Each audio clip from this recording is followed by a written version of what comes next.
Project Lawful aka Planecrash by Yarwain aka Eliezer Yudkowsky and Lintamande. Thread 4, Project Lawful and their Oblivious boyfriend.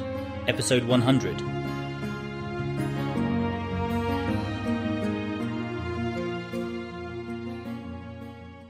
PL timestamp. Day 8, 9, 7, late night. What actually am I missing about the allocation of pillars and the allocation of people suitable for them? Do they mostly end up snatched up by people who aren't very suitable, or are a lot of nobles suitable? Carissa asks Subirax during her debrief once Keltham's gone to sleep. Her ring of sustenance has kicked in, and she feels more rested just in the anticipation of the extra 6 hours, even before she's had them. I remind you, gently, because it is in one way a good sign that you are making this mistake, though a potentially fatal mistake if untreated, that the real Pilar does not have an obligate rape fetish. The altar Pilars of the real Cheliacs, if that phrase makes sense, are a great deal less in want than I imagine they should be in altar Cheliacs. In the true Cheliacs, most people who can afford to keep an altar Pilar can choose from any number of prey without a rape fetish, and most of those with power and wealth in Cheliacs would find that the more satisfying alternative. I apologize. It should have been my place as well as yours to realize that in altar Cheliacs they would be in greater demand than here, before Keltham asked after it.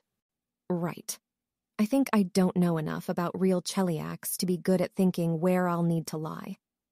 Before Keltham, I rather intended to run my magic shop and never leave it and not come to any one powerful's attention, in significant part because they might rape me, though, also because they might murder me, and I'm not sure if that was a fault of mine or a cost Cheliacs is paying because it's cheaper than other ways of getting tyranny, or if someone would have at some point corrected me in that.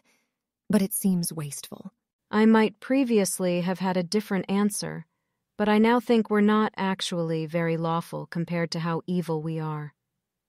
If we are talking about the typical magic shop owner, then I think they, in fact, just wouldn't have any grand ambitions of serving Asmodeus that we should be encouraging. Maybe missing a few Carissa Savers into the mix is a problem we cannot avoid at our levels of law. It would be a more plausible argument if you didn't have a native intelligence of 18 or the spellcraft that you did. I think we're failing to pick up on potential inner ring members who'd serve Asmodeus better as more than shopkeepers. I don't have a good idea yet of how the new Cheliacs could do better, except that there could be a Dathilani track for people with native intelligences of 18, and then something about Keltham strikes me as not the type to hide in his magic shop and never come to anyone's attention, but I could not begin to guess which portion of law that represents. I think a lot of the real answer is that the real Cheliacs is just not very organized by Dathilani standards.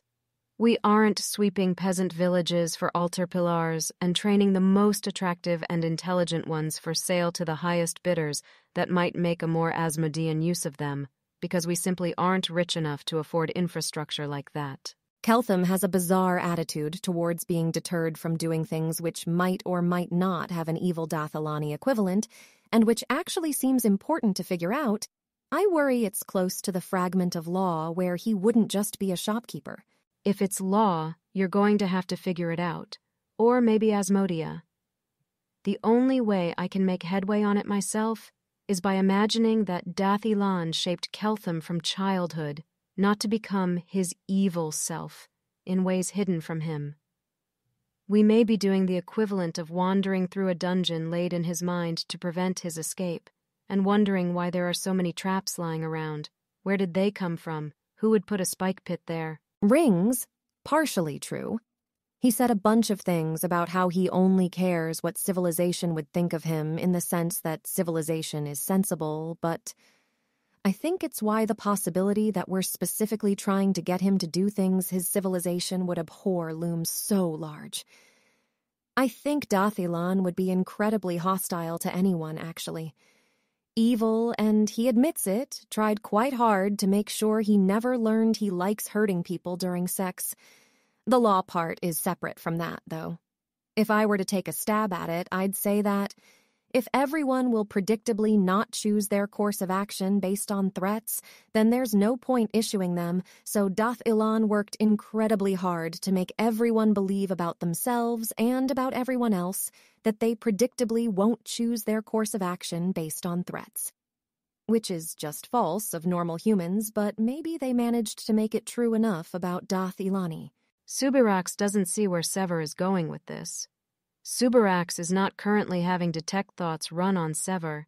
It doesn't seem important enough, and security burns a lot of those spells in Project Lawful.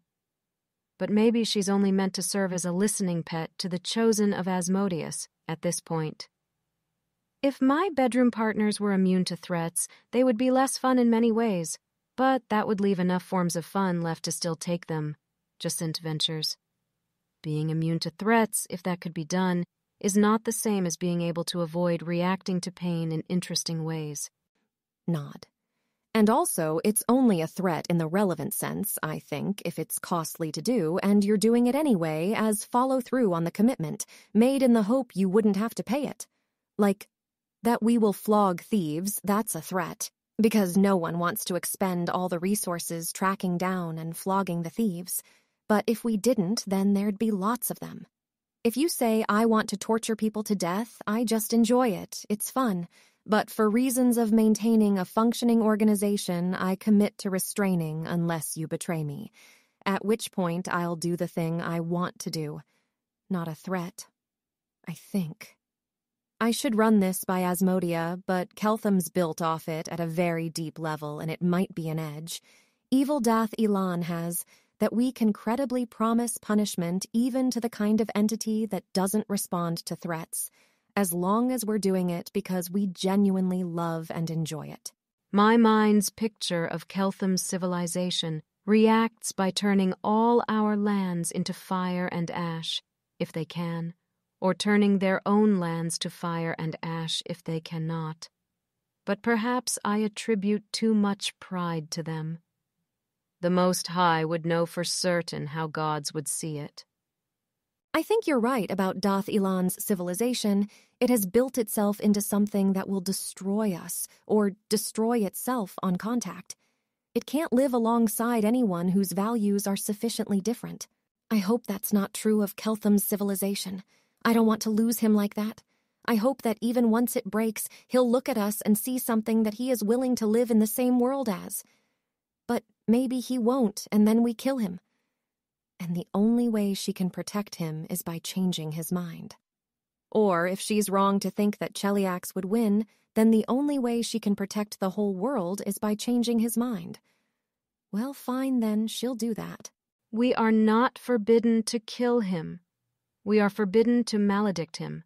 So it amounts to giving him to Abadar and thence to Assyrian, and we can't keep him prisoner here either.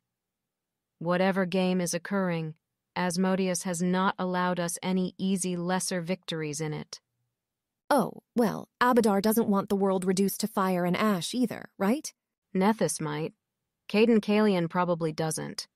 If this were an Eero-LARP, which god got their preferred outcome would depend on which romantic interest Keltham ended up most favouring. It's probably for the best that Keltham hasn't thought to mention that to anyone yet. Can we kill Nethys? We can't even maledict Ione, and if she revives in Nethys's grand temple in Sothis, knowing what she already knows of Law and Keltham, maybe the Most High would contradict my interpretation. In fact, I rather suspect she would. It is not the place of 7 the Circle priestesses to set their wits against those of gods. But to me, it feels as if we are being told, maybe even by tropes, to submit and play the game that was set for us. Win Keltham by playing fair and possessing that which appeals most to him. Playing fair would be taking it much too far. Keltham does not seem to think that particularly lawful, and I'm quite sure it's not evil. Civilization's hypothetical policy toward things that really want to minimize your utility function unless you pay them $5, and which totally didn't get there by strategic self-modification, no really, is in fact to pay any costs required to remove them from reality. You could rationalize it by saying that you expect most of those entities did get there by strategic self-modification, even if they say otherwise, or via some error that their ancestors are less likely to make. If it's obvious, that's how most of the potential victims will respond. But that's only part of the reason. The other part is that if you're finding yourself inside horrible broken counterfactuals that shouldn't exist in the first place, and some bastards went and fucked up actual reality, well, even the Keepers did start out as human at one point, so fuck all those aforesaid bastards. PL timestamp, day 8, 9, 7, late night, yes, still.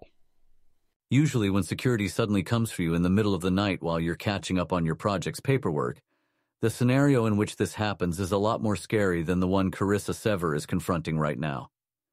The security usually isn't kneeling to you with their head bowed, for one thing.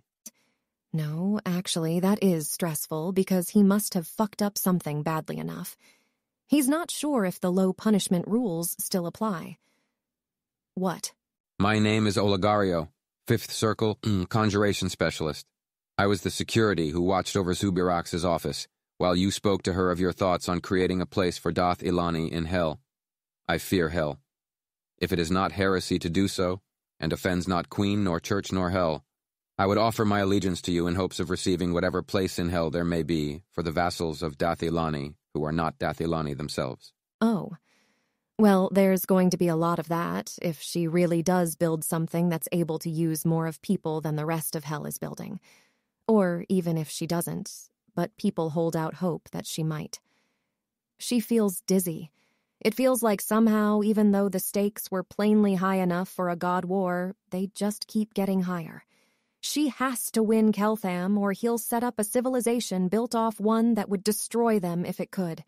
She has to fix Hell, or possibly billions of people will go there and get weaker because no one knows how to use them. Caring about other people is pathetic, but it's sort of allowed if they belong to you, which is precisely what he's offering. Or it could be a test. But if it's a test, she's not sure what it's testing. It isn't heretical to make agreements that explicitly specify themselves to hold as long as they displease none of the Church or the Queen or Hell itself. It approximately can't be. It could be Abigail. Volunteers the part of her brain that seems to have assigned itself the role of declaring that everything and everyone could be Abigail.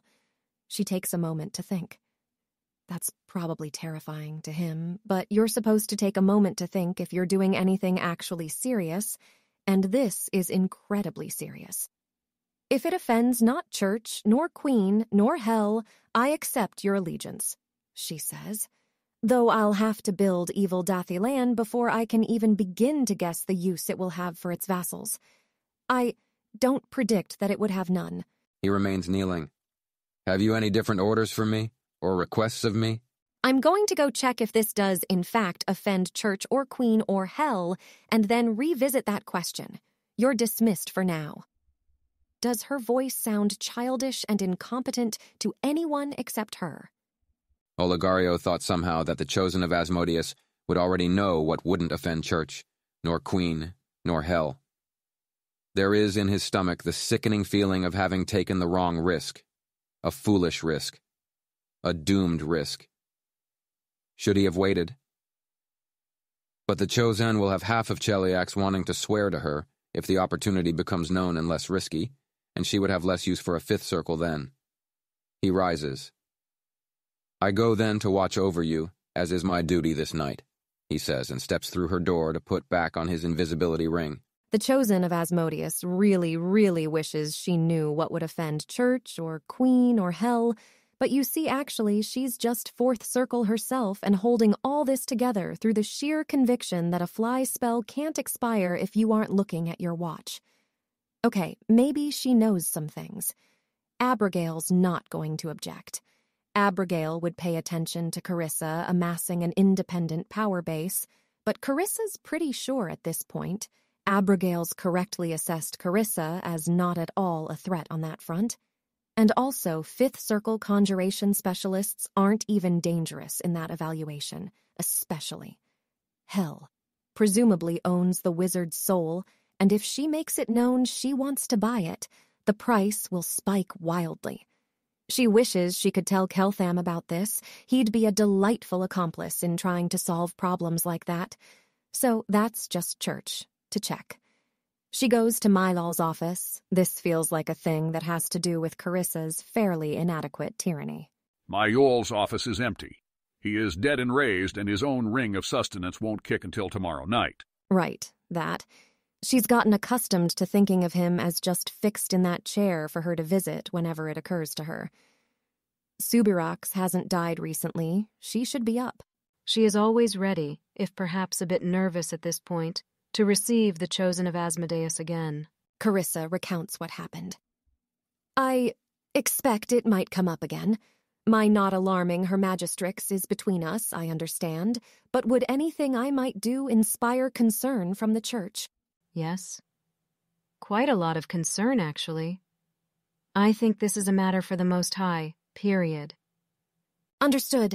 I regret my error in underestimating its seriousness. Should I write to her, or should you? Jacinthe sighs. What was she thinking? What was he thinking? Was anyone, including herself, actually thinking at any point? I shall permit you the privilege, Jacinthe says. Well, if this is one of those Carissa errors that actually can be solved by hurting her, then that'd be good news, since so many of them apparently can't, and if it can't, then it's going to boil down to, it's allowed if you genuinely succeed at serving Asmodeus with all this nonsense and otherwise not, which is the place Carissa has been for a long time. And she has tomorrow off. There's that. She writes a note for the next dispatch to the Most High that Oligario has, if it does not offend church, Queen and Hell offered Carissa his allegiance, and she accepted if those conditions obtain, and then went to check if the conditions in fact obtained, and now repents of her error in not asking first whether, in fact, the church is so offended, which she is given to understand is a matter for the Most High. Combs accepts the message from Carissa Sivar to Aspexia Rugaton with the numb air of somebody who is trying not to think about any of the names now involved in his daily life. Till timestamp. Day 9, 7, pre-dawn. Ahem. Blurg, says Asmodia, who is not a morning person. You might think that this wouldn't be a problem, since it is not, in fact, morning, but these two negations utterly fail to cancel. All right, she'll just give the girl a moment then. There's an unfamiliar person wearing spiky armor in her bedroom, holding a black candle in one hand that burns with a blood-red flame. Right. Well, it's not like her life has been normal for a while. I think I'd like to hear an authorization code sometime about now, says Asmodia, because that's what security would like her to say. I don't particularly have one. Security won't hear us while this candle burns, promise. The words are accompanied by a charming, conspiratorial smile that's backed by enough splendor that a sorcerer could burn down a city with it. Uh-huh. Asmodia gets out of her bed, wearing the same student uniform that you might as well call your pajamas as an ostenso wizard student. She goes on past the spiky woman to test the door to her bedroom, finds it locked. She tries to snuff the candle with a mage hand. There's no counterspell visible to her arcane sight, but the candle goes on burning. Asmodia goes to sit on her bed, illuminates her room with a simple cantrip, and raises her eyebrows at her visitor.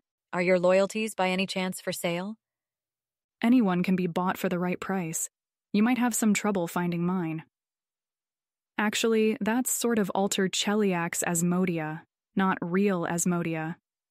Well, she is not as sure what real Asmodia says anyways. That would require actual thinking, and it's way too early in the morning. How about a long life of luxury somewhere far from Cheliax, followed by a plane shift to Abaddon at the end of your life, to leave some overeager devil appropriately bereft? Uh-huh. In exchange for what, pray tell? Asmodia's thoughts show that, first of all, she's pretty sure this is a test. Second, that's not even much better than the offer she already got from the Most High. And third, Asmodia's thoughts abruptly cut out. Now that is truly interesting. Not that Asmodia was being particularly boring in the first place. Teaching the law you've learned, somewhere far from Cheliax, to patrons who reward with more than a simple surcease of punishment, the mysterious visitor ventures. Thank you, blatant loyalty test. I'd like to get back to sleep now so I can prepare spells tomorrow. And oh, by the way, do my important job for Cheliax. Did somebody miss the part where I just said under Keltham's truth spell that I want the project to be able to continue doing what it's doing? I suppose I can't blame you for thinking this a test. Well, consider yourself to be tested on your answer to this. Why wouldn't you take the offer if it was real? In case someone, somewhere, cares about me more than that. You didn't significantly outbid Aspexia Rugaton. I'm having more fun than I've ever had in my life doing what I'm currently doing. I would actually like to see the project continue its work, and my trying to go anywhere Keltham can't flirt with me is prohibited by factors I have no reason to think you're cleared to know about. May I go back to sleep now? One last question. How is it possible that you are concealing some of your thoughts from me? It simply shouldn't be possible to mentally enforce a suppression so complete, not against Eighth Circle sorcery. Oh, fuck it. She'd gotten so far without... Did she screw up somehow? Think too many opaque thoughts? Project Lawful bullshit that you are not cleared to know about. Asmodia tries, just to see if that works. It does not, in fact, work. Asmodia gets Gorthoclex's authorization, hands it over. Okay, hell's bullshit you're not cleared to know about. And I really hope for your sake that you were telling the truth about no other security listening. Because if you were lying about that, we're going to have to call them in to get the same orders, now that you went and said all that out loud. Otherwise, get out of my bedroom, admit to your superior that you failed at running a convincing loyalty test, and take whatever punishment goes with that. And don't mention anything about my opaque thoughts in your report. Understood? She's feeling genuinely torn here between bowing her head submissively and saying, understood, to see where this goes if it's allowed to keep running, and backhanding the child into hell, to be entertained there for a few hours before being raised. Understood? Asmodia repeats in a slightly sharper voice as she takes the authorization out of the obvious loyalty tester's hands. Understood, says Abigail Thrune II, reigning queen of Cheliax, and bows her head submissively. She hasn't actually had a chance to consider the implications of Gorthoclex's authorization, which is not particularly written in such fashion as to exclude Abigail Thrune from the scope of Hell's command. Abigail would as soon not do anything with Asmodia she can't undo, before she's had that chance to think, and this pathway does least. Besides, it potentially sets up an interesting reveal later. You say that, but I'm still waiting for you to not be here. If she insists. And suddenly there's nobody in her bedroom, without any magical phenomena or illusions having been particularly visible to her arcane sight. A slight prickle of unease pokes at Asmodia then. There are people in Cheliax who can do that. But not a lot of them, she thinks. Who knows what security actually gets up to, or what you can do with items. The whole thing seems kind of weird suddenly, in light of that weird ending. Was that a trope? Asmodia says out loud in her bedroom and goes outside to briefly report an appropriately censored version of the encounter to security. Security refuses to confirm or deny that a loyalty test occurred, but isn't particularly reacting as if to an unexpected invader. Huh. Well, whatever. Asmodia gets back to sleep. Well, timestamp, day 9, 7, morning. A long oval table has been set up on a rampart of the fortress, overlooking the ocean in one direction, in another direction lit by the morning sun. At present, only 5 people are sitting here, all of whom have been spending too much time indoors of late. Tea is available, and light snacks of the highest quality, but they are mostly being ignored. The time indoors is not really wearing on her. There's only sunlight 6 months of the year at the world-wound border that Cheliax holds. But everything else is kind of wearing on her, such as having to act like she belongs in present company. Not that she's doing a bad job of concealing that she's still scared of them all, but she bets they all, except possibly my Yoel, can tell. Most High, she says, I had a question for you. 2, actually, but this one makes her look good, so she wants to ask it first. I make no promises about whether I have an answer under our circumstances, but ask. Keltham spoke to us of how, in Dath Ilan, a group of non-conspirators credibly accused of being in a conspiracy would try to pick the set of actions that would most disadvantage the conspiracy as an act of cooperation with civilization in the worlds in which there was a conspiracy in truth, and for the same reason, a person accused of a murder wrongfully would give the police great detail on their potential motives and reasons to commit it. It occurred to me last night that... So I, and I think many other people, are in a state of uncertainty about whether I am in fact chosen by Asmodeus for a work that will require, or at least that has allowance for, the errors and heresies I've fallen into in the course of pursuing it, or whether I am like Pilar and Ione, the product of the intervention of some other power, presumably acting with Asmodeus's agreement, but not necessarily in his interests. I imagine you have a guess, but I'm not asking for it. I know what I'm meant to know, and it's obvious why I wouldn't be meant to know more. But I understand, then, that a Dath Ilani in my position would try to cooperate with the Church across the worlds in which she is acting in Asmodeus's interests and the worlds in which she is, against her own will, acting against them and can't be told so. By doing things which make me easy to countermand or undermine in those worlds where I need countermanding or undermining, or by closing routes that I'd only need if I later desired to betray us. I see why this wouldn't have been pointed out to me, lest it raise to my attention in the first place that I don't know whether Asmodeus chose me or not. But now that I reasoned through it, is there by any chance a standard list of things I can do? I suppose that decisively answers the question of whether exposing people to Keltham can turn them into Aspexia rugaton, because that is the most Aspexia rugaton thing that has ever been said by anyone who is not Aspexia rugaton. She's still keeping it professional and still won't be looking at Carissa's thoughts.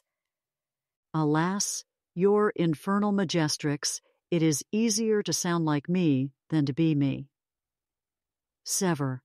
When your thoughts become that complicated, it is time to simplify them if at all possible. You are no true Dath Ilani as yet. The first fundamental principle, in any case where Asmodeus's orders have been given, is to follow Asmodeus's orders. I'm not sure you appreciate the gift you are given in having orders you can follow. I must usually operate without them myself. Whatever the unclarity of his vision of the mortal realm, Asmodeus does balance across worlds like those you describe without the slightest difficulty. Perhaps, indeed, the orders to let you travel beyond Cheliax without selling your soul are to the advantage of some other god hoping to receive you from us. Or perhaps they are intended to let you wait on a higher soul price, and yet follow Keltham in some circumstance where you should and must, to Asmodeus's advantage. Suppose we can be confident that the first case was always the one that held, that it is only to some other god's advantage that you have freedom of travel. Even if we are certain of this, we must not disobey our orders, not push them around the edges to what we think is our Lord's advantage, because the effect of that is simply to require our Lord to work harder to instruct us when some other god pays him to grant someone freedom of travel. Our Lord has gone to great lengths to make the Asmodean system one of obedience once orders have been given. It is in his nature as a god, and when we try to make him work through means whose nature is contrary to giving orders to be obeyed, making him take into account our possible disobedience or edge flirtation, we are going against his nature and costing him yet more. How do we balance our choices across the worlds that might be, the reasons our Lord might have, his possible interests, his likely goals? If we have orders, the answer is by just obeying him. What is it that you think not covered by our orders, of which you'd ask such complicated questions? Accepting the allegiance of those who call me chosen of Asmodeus, and desire to be among the vassals of my kingdom in hell, and buying their souls in secret so the fact of my interest doesn't drive the price through the roof. I'd say that possibilities like these are exactly why I visited you in your bedroom to check your loyalties that morning. But in fact, this is so vastly worse than any possibility I'd actually envisioned. You are very lucky to have the quality of being visibly and clearly loyal to me personally. It is not apparent to me that we need especially complicated reasoning to handle this issue. Why not just say among ourselves that we are uncertain about whether you are chosen only of Asmodeus, or chosen of some other, or chosen perhaps of both, and then proceed in the face of that uncertainty? We know of hell that our Lord is eager to have you, that your price there is somewhere beyond vast. He has instructed you to serve him well in this world, and come to him in hell, to be treasured by him. It is not a negligible imprimatur, whether the original spur for it was Asmodeus, or an old pact or new bargain. What you are looking for, I think, is some assurance that your theology is correct, that your plans for hell are correct, and this is a kind of assurance that is problematic to get into a habit of seeking, even if you are chosen of Asmodeus and no other. What if you are roughly on the right track, but destined to arrive at better theology and better plans in 81 days instead of 9? And if you are not originally chosen of Asmodeus and no other, then he nonetheless instructed you to serve him well in this world and be raised high in it, and indicated that you were a soul who might be exceptionally treasured by him in hell. And hell's vast price on you is justified to us as centering around your ability to produce better devils, though we are told that of other matters it is forbidden to speak. We can scarcely assume your ideas wrong, even if we somehow know for certain that you were singled out by some other god. So, we must proceed regardless with care for the case where your plans make sense, and care for the case where they do not. You are loyal to us either way, for in either case, you are the Carissa Sivar that stands before me, and whose thoughts lie open to my examination. You do not need to play games against a version of yourself opposed to us, whose mind I cannot read. You are simply yourself, planning across two possibilities, and we can simplify away all the complications, of which Keltham spoke in his own case, where possible people he is dealing with have intentions and wills explicitly opposed to their other possible selves. It is all too easy to introduce complications that sound like aspexia rugaton. The true qualification for being her is being able to simplify away those complications that were not needed and introduce those that were missing. Yes, Most High. Probably she'd still be loyal if she knew some other god had chosen her. She hates Nethys and doesn't think much of Caden Kalian.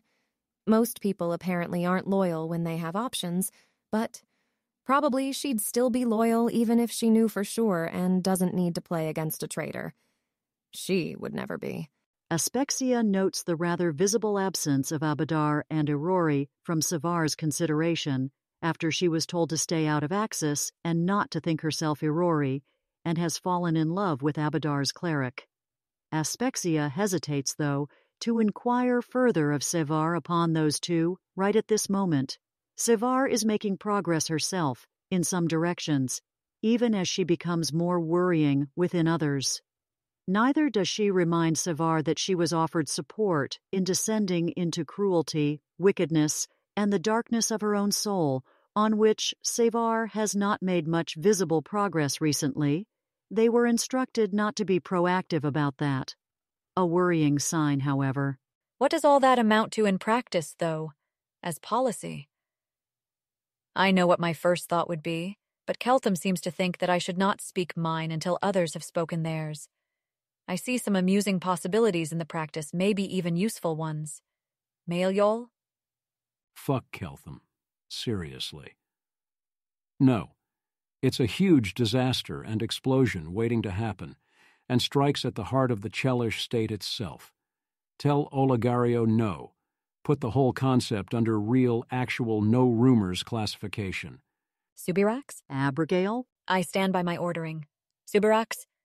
Allow absolutely no word of this to pass beyond the fortress walls, but within it, let the Chosen do as she wills. She needs the practice. Sevar. It's a thing I want and can't possibly ever find in Axis, and I want it quite a lot.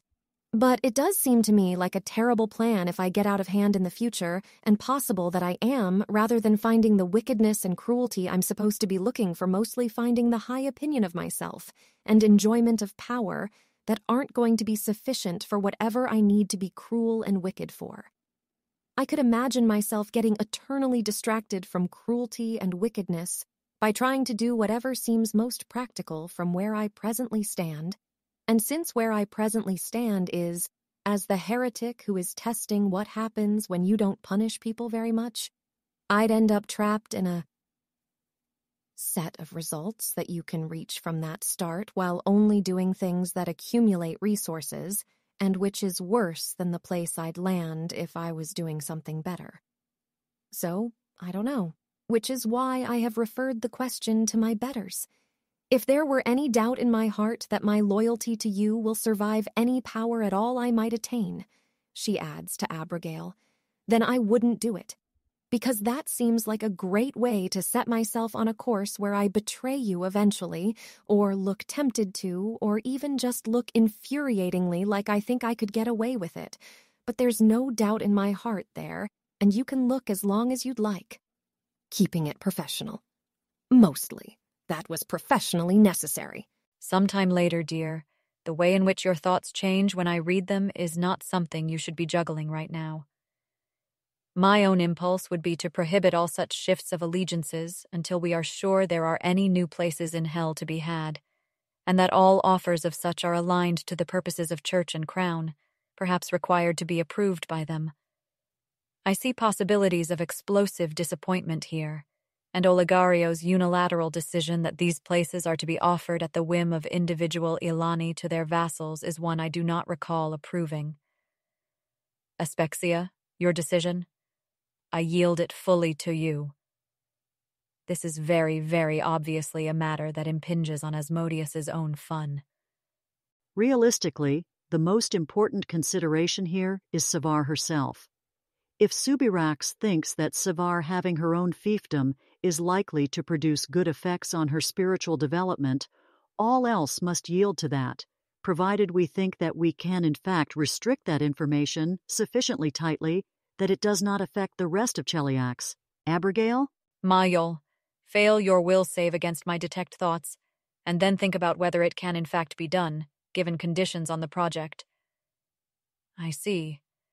You will have those authorities then. Do not fail Cheliax in this, Mayol. Sevar, the Most High has spoken upon this matter of faith. Is that a yes? Those phrases were more consistent with a yes than a no, but also Abigail likes playing games.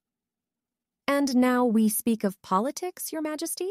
No, dear. I mean that the Most High has spoken upon this matter, which I concede to be a matter foremost of faith. She referred back to me a political part, and I ordained it so. This place is now your fiefdom, and if some believe that you have power over hell's punishment also, well, we shall see what comes of that. Who knows, perhaps they are right. And if not, that's on them for assuming it was so. She does not squeal in delight, though probably to Abigail she might as well have. She nods. My other question, Most High, is whether, while you're here, you have correction for me, since they're not supposed to be proactive. Yes, but not all here need be present for it. Subirax, perhaps, but not the others. I shall tarry after for that. If we have no other business among all of ourselves, well then, security, escort them in for morning tea. The other girls come in, and kneel, obviously, because that's the queen, and the Grand High Priestess. At a breakfast table with Carissa, who looks noticeably cheerful.